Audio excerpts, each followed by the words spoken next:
Yes, yes, team. Welcome to another episode of Jake O'Connor, the High Functioning Addiction podcast. Today, I'm in a different setting. For those of you that don't know, I'm currently moving property down to the beach down here in Southsea, and I'm in my spare room at the moment. I've got broadband guys coming in. I've got everyone coming in and out, so excuse the backdrop for today. But I want to spend today's podcast talking about the high pressure escape trap that business owners and high performers tend to get stuck in. For those of you that don't know, I'm Jake. I'm a cognitive hypnotherapist and NLP practitioner. I've done over 1,000 hours of coaching and mental performance and addiction coaching, and I work specifically with high performers. This is people in sales roles, in business owners, director level roles, and everything else in between. Essentially, a high performer, they have everything together on the outside, but internally, things are a bit chaotic. They get home and they have a few drinks, or they get into the office and they sniff a line of coke at 12 o'clock in the day. It's these things that go behind the scenes that most people don't know. But if you know, you know. So look, there's a lot of competition in the high pressure world, right? It's a world that is fierce. It's a world that doesn't stop sometimes. And being a business owner or a high performer, you've usually got, I say control loosely, but you usually have control of your income, right? Commission-based roles or business owning roles. These guys and girls tend to have their revenue based off of their productivity and their ability to perform. Everyone's chasing numbers. Everyone's chasing validation, status, and I get it. But at the end of that week, or maybe not even at the end of the week, maybe at the end of the day, at the end of the first half of the day, whatever it is in your world, stress is high. You've had a few jobs cancel, or you've had a client that hasn't paid your invoice, or you've missed out on a sale that you thought you had and it didn't pull through. And the story goes, I need to let my hair down. I need to release. I need to let go. And that's when the drink comes out. That's when the Coke comes out. It's not about celebration. It's not about the fact that you've hit your sales revenue target and things are good. It's the fact that it's just another story that you're telling yourself.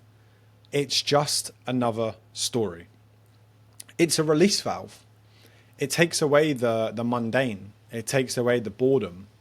And it's a fake sense of control. And I see it a lot. And I'm here to talk to you about what is happening and how it can change your life. So here's what's really happening. You've essentially tied your self-worth to your performance. So you have a good week. Let's say your revenue and your targets, let's say your revenue and your income goes up, for example. You feel good. You feel on top of the world. You can conquer everything. You go and call the mates and you go and get the bag in to celebrate. Or you go out with the team and you have a few drinks. Alternatively, on the flip side, you have a bad week. You sit at home. You drink. You get the Coke in. You sit in the office. And you get on it until your wife calls you or your husband calls you, or someone rings you or catches you out, or maybe they don't. Maybe you just know deep within you that you shouldn't be doing it, yet you keep getting pulled in week after week after week after week. And you've told yourself many, many, many times now that you're not going to do it, yet you do continue to do it time after time again. And this isn't about stress, really. When the work dips, when something goes wrong, it's not really about stress. It's more so about the failure underneath that stress. That feeling of you've let yourself down. You've let the team down. You've let your partner down, your family down, whoever it is in your world. And you essentially, instead of sitting in that discomfort, instead of feeling that discomfort and being with it, you escape. You run. You reach for something that just takes you out of that moment for that small time, whether it's an hour, a few hours, whatever it is.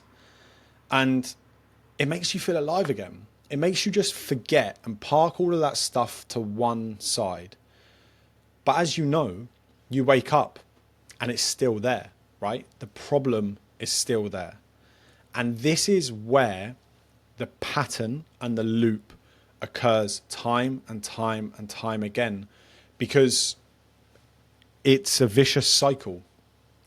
And you're constantly now chasing your tail because you're playing catch up and you've got stuff that you need to catch up on.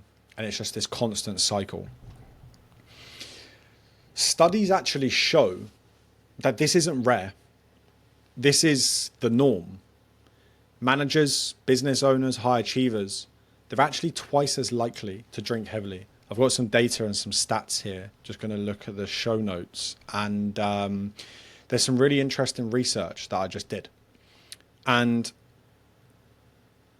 it's employees in a managerial or professional, i.e. a high responsibility role, are nearly twice as likely to drink on 5 or more days a week compared to manual workers.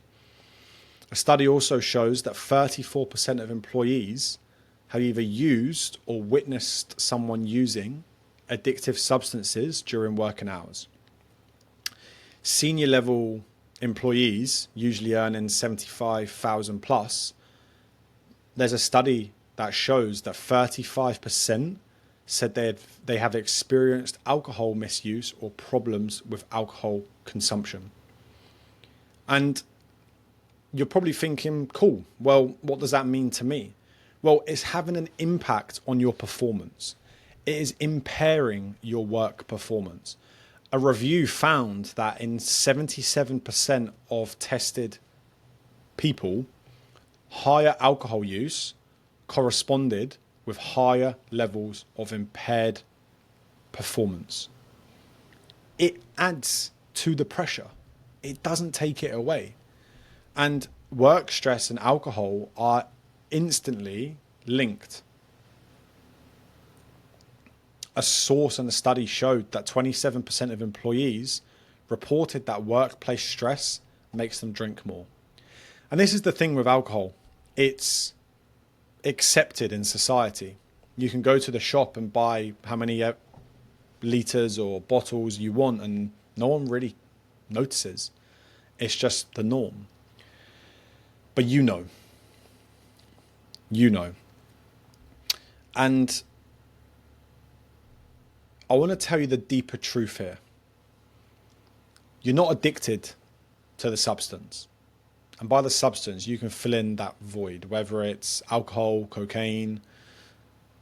You're not addicted to that. You're addicted to escaping discomfort. You're addicted to not being able to sit with the emotional, mental, physical discomfort that you may experience. And instead of sitting with that and managing it and working through it with a coach or a therapist or working with yourself or speaking to a colleague, whatever it is in your situation, instead of sitting with that, it's that feeling of avoiding. It's that feeling of, well, I don't want to feel this today. I'm going to go and get alcohol or cocaine. And it's that same cycle and that same pattern time and time and time again. It's not the substance that's the issue. It's the avoidance of what's underneath. That's the issue. And the next time that urge hits, I want you to just stop. I want you to just sit with it. Set a timer on your phone for 5 minutes and sit with that feeling. Sit with the feeling of whatever it is in that moment, whatever it is you're trying to avoid. And ask yourself, where does this feel familiar? Where have I felt this before? Because it's not about today's problem. It's an old wound that's being reactivated.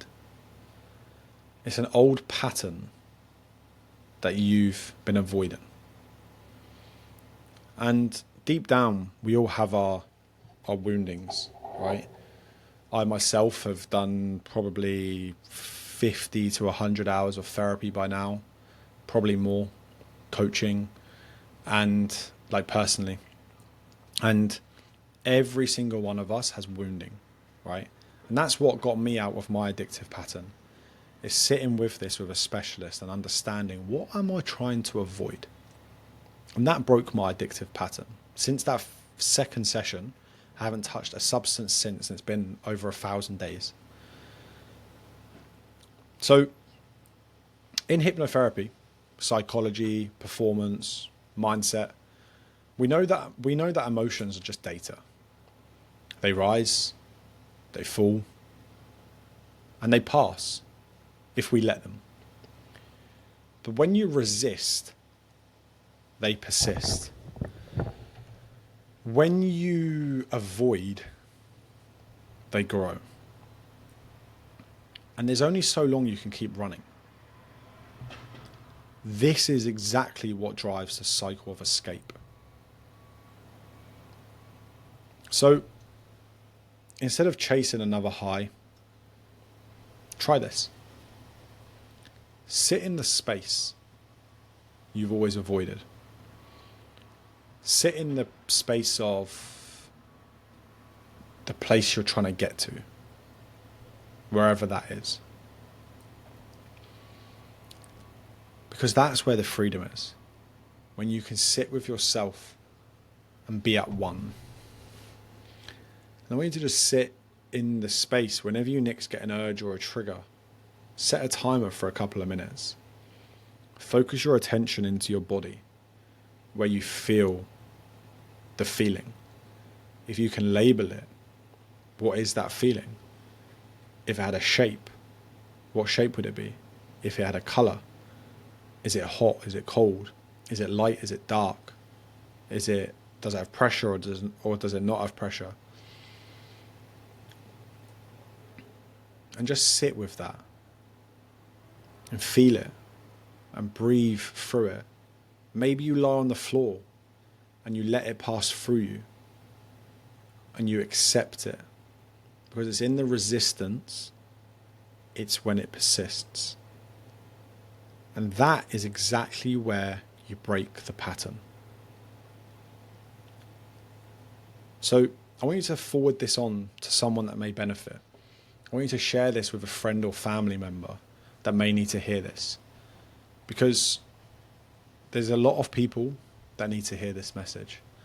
And if you're interested about, if you're interested about working with me, there's a couple of avenues which we could go down. There's the group coaching that I run, which is weekly group calls with a handful of humans. We work through all of this stuff that I'm talking about today. You can also work with me on a one-to-one level as well. And you can check me out on Instagram at @thejakeoconnor_. Check out my website, www.thejakeoconnor.com. And if you're curious about how I could change your life, how I could get you 30 days of sobriety in the next 90 days, and essentially, if I don't, I work with you for free until I do, drop me a message. I know what it's like running a business. I know what it's like working in a stressful, high-pressure environment. And I also know what it's like to get you out of this. So I hope you found today useful. And love and prosperity. Peace out.